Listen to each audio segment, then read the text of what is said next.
An interactive image is any image that has instructions so that when it is clicked on it, initiates actions or results.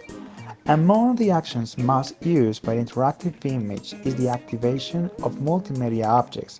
Creating an interactive image consists of linking an image with resources that lead to content of the type: websites, audios, videos, images, description, Facebook page, Twitter, etc., thus enriching the content of the image with internet resources.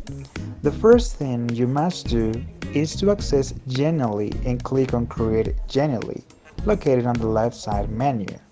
To do this, you must be registered in the tool. If you are not registered, do not worry, it's for free. Once inside, select Create Genially and choose Interactive Image. Then click on Create Interactive Image. You can select your image from your computer or from a URL. Already in the editor, you can add interactive elements. Go to the menu of interactive elements on the left bar and drag the button to the canvas. You can modify dimensions and colors. You can choose the type of interactivity as a label, a window, or go to the page or a link.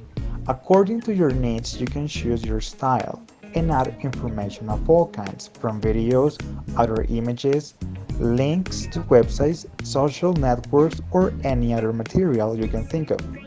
Finally, you can add some animation effects and interactivity to capture the attention of interest of your audience. An interactive image can be perfect as a billboard, a catalog, an educational poster, or a commercial. It all depends on your creativity and how curious you want your message to be.